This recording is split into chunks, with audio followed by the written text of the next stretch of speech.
back in the January of 2014 that the old Ditherer and I found an opportunity to sneak off for a day trip, ostensibly to test some changes we made to the Ditherer's homemade high banker, the Hogwash. This trip would take us to the mighty Turon River in New South Wales and down the impressive Bridal Trail from Hill End. The Bridal Trail winds its way down from the back of the famous and entirely appropriately named Hill End. The Bridal Trail itself is only a single-lane dirt track.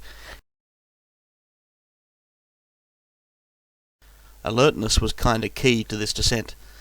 Keep in the back of your mind that we'd driven through the night to get here at dawn, keeping ourselves awake by singing along to Aussie Joe Bugner's greatest hits and whistling the soliloquies from Hamlet, and we knew in the back of our minds that we'd only have a couple of hours dithering on the creek. Right, there we go. The brilliant, intense dawn light and the deep shadows made filming quite difficult from inside the vehicle. I won't subject you to the entire descent. Here's some edited highlights.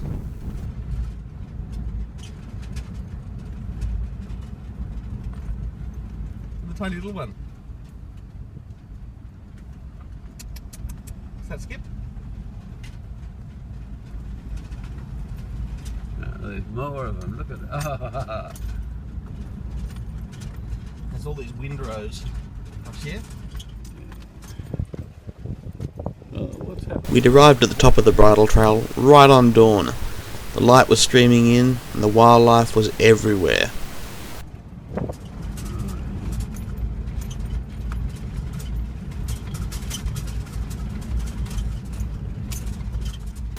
The Bridal Trail really is an amazing road, clinging as it does to the side of a steep hill, 600-foot drop on one side, nothing to stop you going over the edge except a little gravel windrow, and if you're lucky, a bit of chicken wire. Oh, there's a roof.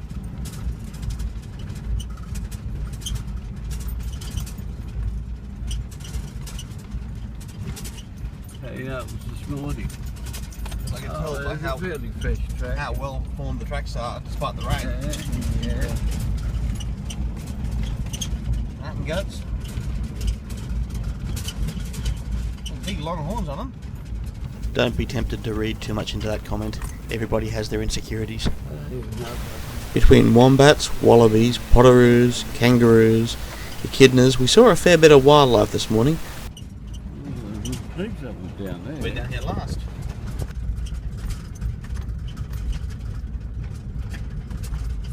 Look at that. And look, Potoroo. Is that what that is? Potoroo. I don't know if I got a shot of it. I probably did get a bit of it. Anyway, this scintillating repartee carried on for another 10 minutes as we made our way to the bottom. The pictures we're looking at here were taken a couple of weeks prior when I was out there. Plenty of water there then. This time when we got there, the creek was bone dry.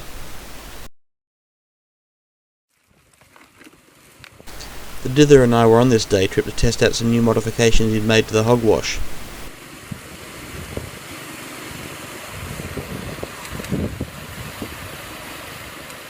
First thing to do was to find a pool of water so we could feed the high banker.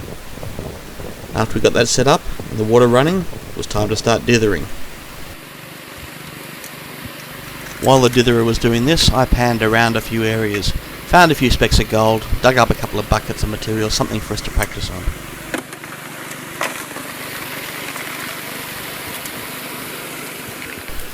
You may note that we've made some changes to the Hogwash.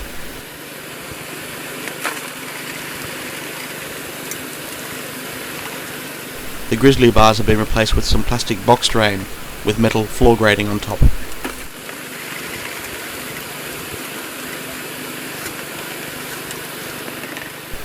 By the time this video has gone to air, we've made more changes anyway, but it's worth noting the water going over the sides and the fact that small gravel did tend to clog up the perpendicular slots. Dither has also inserted some rubber flaps on the back of the hopper box there, which tends to keep the material in the hopper a little bit longer, washes a little bit more thoroughly, and holds some of the bigger rocks. You can see them coming out slowly one at a time.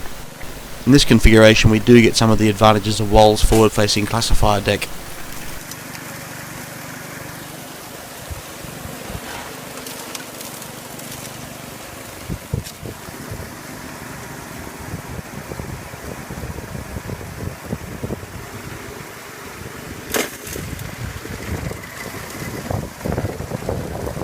For some reason, the water in the videos always looks far more turbulent than what actually appears when you're there on the spot.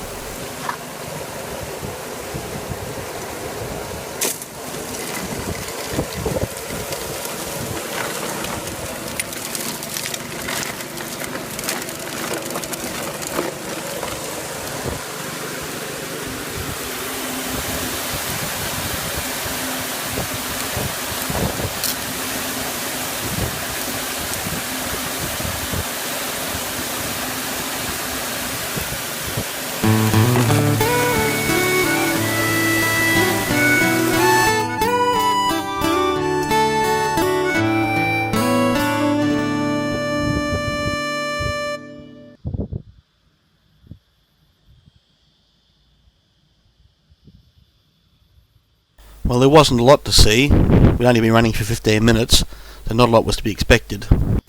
But it was enough for us to decide that it'd be worth having a bit of a poke at this, so we ran for another hour or two just to see how we go.